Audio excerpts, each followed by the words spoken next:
Thanksgiving night. The aroma of turkey and laughter filled the air until a knock on the door changed everything. The stranger was pale, his eyes hollow. He asked for food, but something about him felt wrong. Kindness overruled caution, and they let him in. But as the night unfolded, they realized he wasn't just a stranger.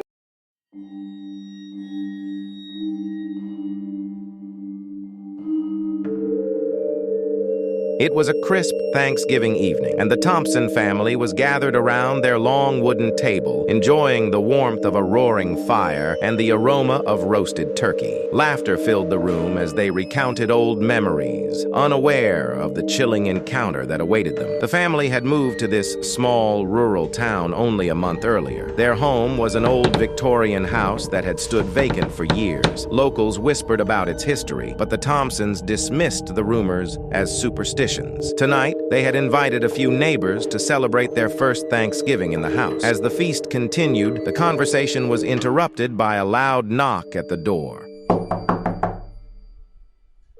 Everyone froze. It was nearly 9 p.m. Mrs. Thompson asked, her voice tinged with nervousness. Who could that be? Mr. Thompson stood and walked toward the door, the floorboards creaking beneath his feet. When he opened the door, a man stood on the porch, tall and gaunt, wearing an old, tattered coat. His face was pale, almost translucent, and his eyes were deeply sunken. He smiled, but it didn't reach his eyes.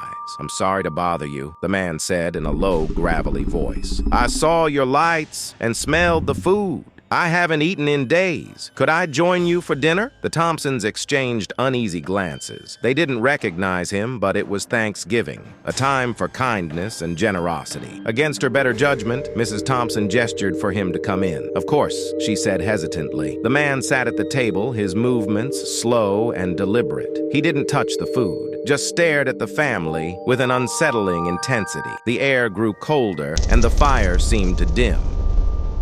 "So," Mr. Thompson said, attempting to break the tension, "where are you from?" The man tilted his head, his smile widening. "Here," he replied. "I've always been here." Mrs. Thompson's hand trembled as she sipped her wine. She noticed something odd. None of the neighbors acknowledged the man. They seemed distant, as if they didn't see him at all. "Do you live nearby?" she asked, her voice shaky. The man didn't answer. Instead, he turned his gaze to the empty chair at the end of the table. He said, the family exchanged confused looks. "Your seat?" Mr. Thompson asked. The man's smile disappeared. "This was my home," he said coldly. "You shouldn't have moved in." A chill ran through the room as the candles flickered violently. The man stood, his frame towering over the table. "You've disturbed something that shouldn't be disturbed," he hissed. The neighbors suddenly stood and left the room without a word, as if in a trance. The Thompsons were now alone with the stranger. "Who are you?" Mrs. Thompson whispered. The man's face began to change, his features distorting into something grotesque. His eyes turned pitch black,